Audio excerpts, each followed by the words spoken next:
actually, women that were postmenopausal that supplemented were actually able to increase their bone mass density in the lumbar spine and femur after daily supplementation for over 12 months. And we'll talk about timelines and goals and things in a second. But that's pretty huge, because as we learned in the menopause program, the hips and the spine is typically where women are going to experience a loss of bone mass density first when they enter menopause.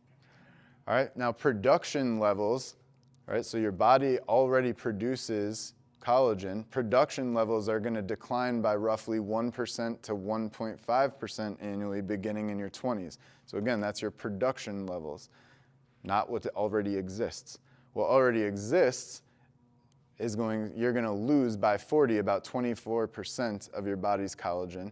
By 50 to 60, you could lose up to 50% of the collagen that you had in your peak, right? So then there's a significant drop in production post-menopause, which, as you can probably imagine, that's why there's a lot of breaks, osteopenia, osteoporosis, and joint pain and things like that. All right, so there are there are 28 types of collagen. These are the 5 main types, and really they're not even that important. Type 1 and type 3 are typically what you find in supplements. All right, the other ones are also important, I guess, but these are the ones, 1 and 3, especially 1 being what makes up 90% of your body's collagen. That's what you're looking for in this supplementation.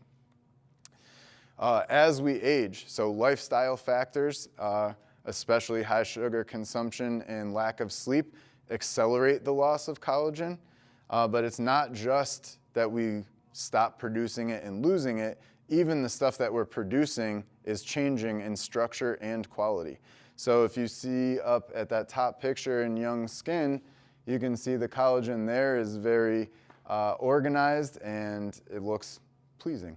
It's tight and organized. If you look at the old skin, it's going to be more sparse, not that much is connected. And again, that's showing that it's not only that we're producing less, but what we are producing is lower quality.